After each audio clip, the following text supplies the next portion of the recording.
Hi all and welcome to another chapter preview for Conan Exiles.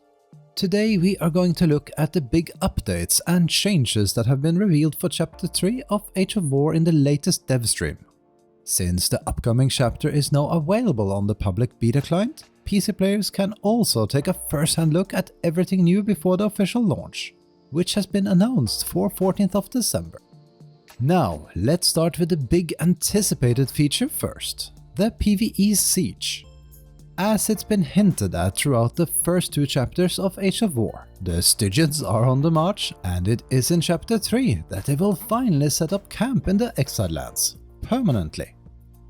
What was previously looking like an abandoned building site at the former ruins of Almaraya has now transformed into a massive fortress. You and fellow players can now lay siege to this Stygian stronghold and loot the riches that can be found within. This can be done solo as well as in a group. The recommended level range is from 55 to 60. The building is fully destructible, just like a player base, and you can attack it with any means available to you. Bring siege weapons and explosives you either craft or purchase. Use followers, summon a bat demon or use spells like Ice Bridge to access the fortress.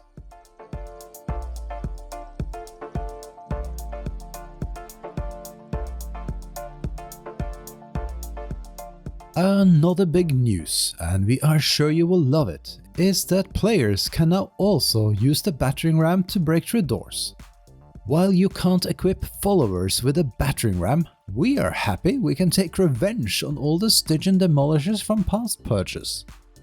By the way, it's an item that can be found throughout the fortress and breaks after a few uses, and it can also be used on PvP servers. Once you breach the gates, you'll be greeted by Stygian defenders, who will continue to spawn until you reach the inside of the fortress itself. By the way, you might find additional supplies around the fortress, which in turn can help your efforts to make progress. It was also said that doors will have reduced HP.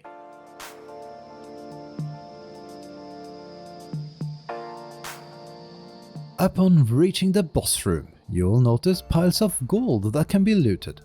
The boss itself is intended to be a bit like a dungeon boss and can also drop legendaries. Now you might wonder what happens after your rampage through the fortress and destroyed parts of the building. The answer is that it will rebuild itself over time when nobody is around, so that you and other players can attack it over and over again.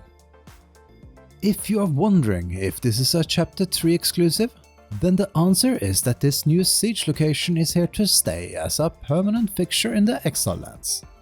Sadly, when it comes to the Isle of Sipta, there won't be anything similar for now. You'll only find this new feature in the Exile lands. Now to another big addition to the game, and to be honest, this is one of our favorites. We will be able to build our own functional taverns in-game. But what does that mean and how does it work? In order to unlock this feature, you need to free a tavern keeper from the cages you find at the end of a purge. There's apparently a male and a female Samorian tavern keeper. Once freed, this will allow you to build a tavern and get access to new unique functionality. There's a free standard tavern bar counter included with the base game, but it was said you'll also be able to unlock other themed versions through the Battle Pass and Bazaar, like Vanir and Yamatai. And there will be a ton of tavern-themed placeables in the Battle Pass and Bazaar, as well as an adorable bear cub that can be placed at your bar.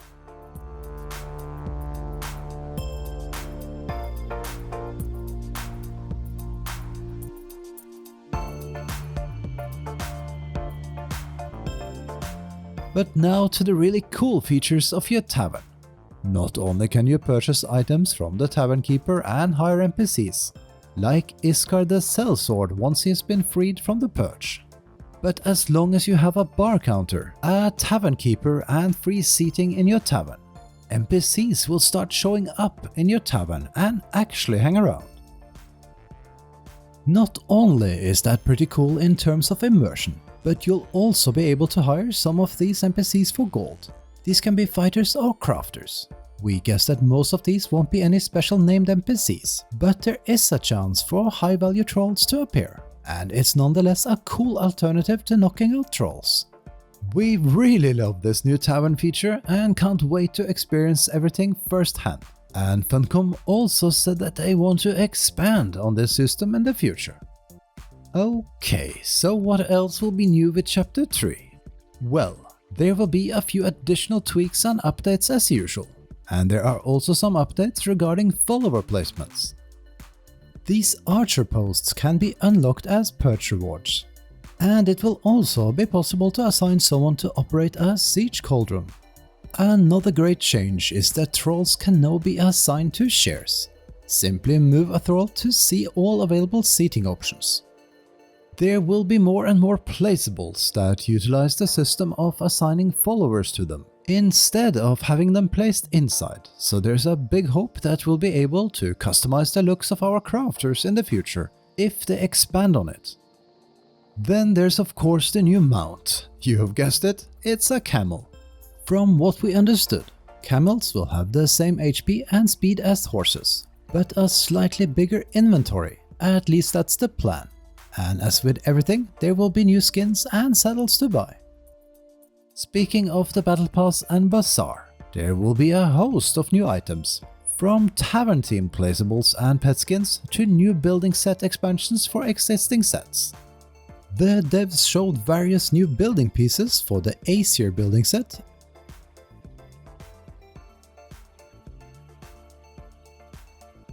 as well as for the Lost Dungeon set, including vaulted ceilings and a very cool spiral staircase. When it comes to new pets, there will be a new Vanir themed deer, bear cub and a pirate cat. One key update before we wrap it up. It was said that Ages will from now on get an additional 4th chapter to allow the devs to add more content and give them more time for bug fixes and polish.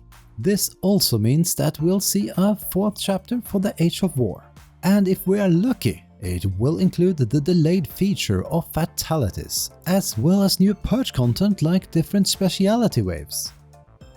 And that's it for our brief summary of some of the new stuff and changes that are coming in Chapter 3, and which are now available to test on the public beta client. There's a lot more to discover, also in the patch notes, so we can't wait to hear what you think of it all. Let us know in the comments.